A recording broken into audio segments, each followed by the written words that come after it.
Naik gunung sampai ke atas, naiknya ya dari hulu. Karena waktu masih terbatas, marilah kita belajar dulu.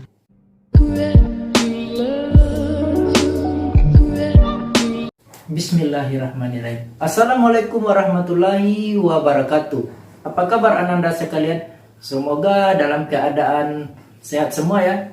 Tidak terasa waktu kita sudah begitu cepat, dan selamat ya kalian sudah sampai kepada kelas 8 ini. Walaupun kita belum bisa bertatap muka secara langsung, tapi pembelajaran sudah harus kita mulai ya nak.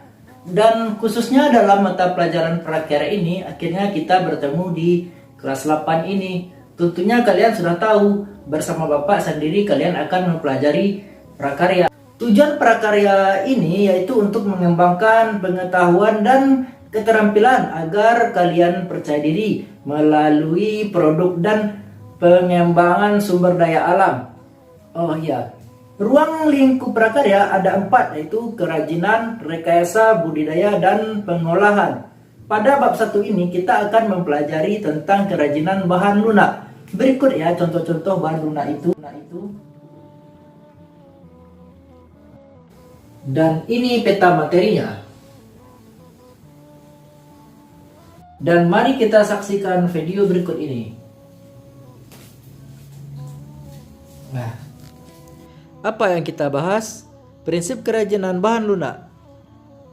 Tujuan pembelajaran: 1. Menjelaskan pengertian kerajinan bahan lunak. 2. Menjelaskan prinsip kerajinan bahan lunak. Perhatikan gambar berikut.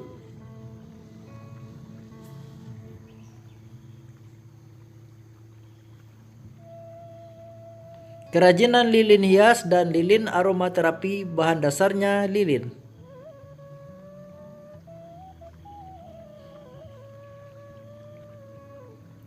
Kerajinan sabun, bahan dasarnya sabun.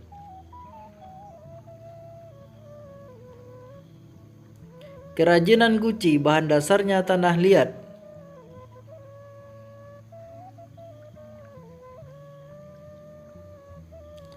Lilin, sabun, dan tanah liat dapat dibuat sebuah kerajinan yang indah karena bahan-bahan tersebut memiliki sifat lunak sehingga mudah dibentuk.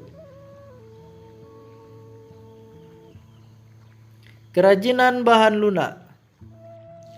Kerajinan dari bahan lunak merupakan produk kerajinan yang menggunakan bahan dasar yang bersifat lunak, yaitu lentur, lembut, empuk, dan mudah dibentuk.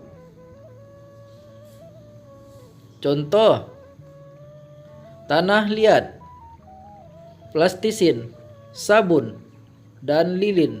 Kemudian forklay dan kulit.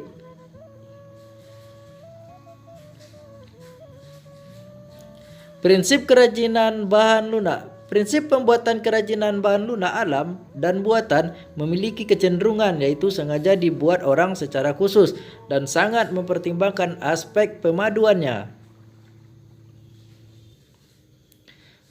Pemanduan yang dimaksud adalah penggunaan bahan lain dengan warna dan bentuk yang berbeda tetapi padu dengan bahan dasarnya. Pemaduan juga dapat dilakukan dengan bahan serupa tetapi dibuat dengan karakteristik yang berbeda.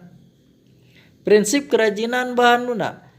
Pada praktiknya, kerajinan dibuat dengan mempertimbangkan wilayah kerja dengan beberapa prinsip, yaitu keterampilan tangan, keterampilan teknik, kedaerahan tradisional. Secara umum, jenis karya bahan lunak ini dapat dipilah menurut manfaatnya sebagai berikut. Kelengkapan busana, contohnya produk-produk aksesoris seperti gelang, kalung, bros, dan cincin. Ini contohnya. Secara umum, jenis karya bahan lunak ini dapat dipilah menurut manfaatnya sebagai berikut. Kelengkapan suatu benda, contohnya kotak tisu yang dilengkapi dengan hiasan keramik pada bagian muka. Jika kotak tisu sudah tidak terpakai, keramik dapat dilepas dan dipasangkan pada kotak tisu lainnya. Ini gambarnya. Secara umum, jenis karya bahan lunak ini dapat dipilah menurut manfaatnya sebagai berikut. Kelengkapan rumah atau bangunan, contohnya air mancur dibentuk kodok di taman rumah.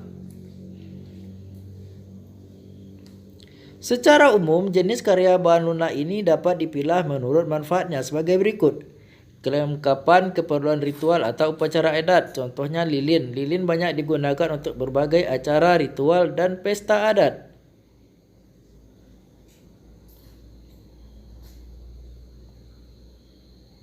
Berdasarkan prinsip kebermanfaatan, maka kerajinan bahan lunak dapat dikategorikan sebagai produk-produk berikut. 1. Menambah keindahan, memberi penekanan dan kekhasan pada suatu benda, menjadi persyaratan pemakaian, merupakan pertanda atau simbol, dibuat khusus sesuai benda aslinya, atau duplikasi sebagai bagian dari karya seni. Baiklah, sekarang setelah menyaksikan video tadi, kalian akan Bapak beri tugas, yaitu manakah yang terbuat dari bahan alam dan manakah yang terbuat dari bahan buatan, kemudian buat identifikasinya. Kemudian tugas duanya yaitu tugas yang ketiga, ungkapkan perasaanmu yang timbul terhadap karunia Tuhan berdasarkan produk kerajinan bahan yang ada di negara tercinta kita, Indonesia ini. Dan tugas tersebut nanti akan kita kumpulkan pada pertemuan berikutnya.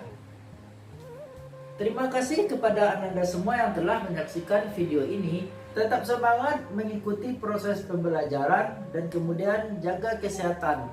Sekian dulu untuk pelajaran kita hari ini. Assalamualaikum warahmatullahi wabarakatuh.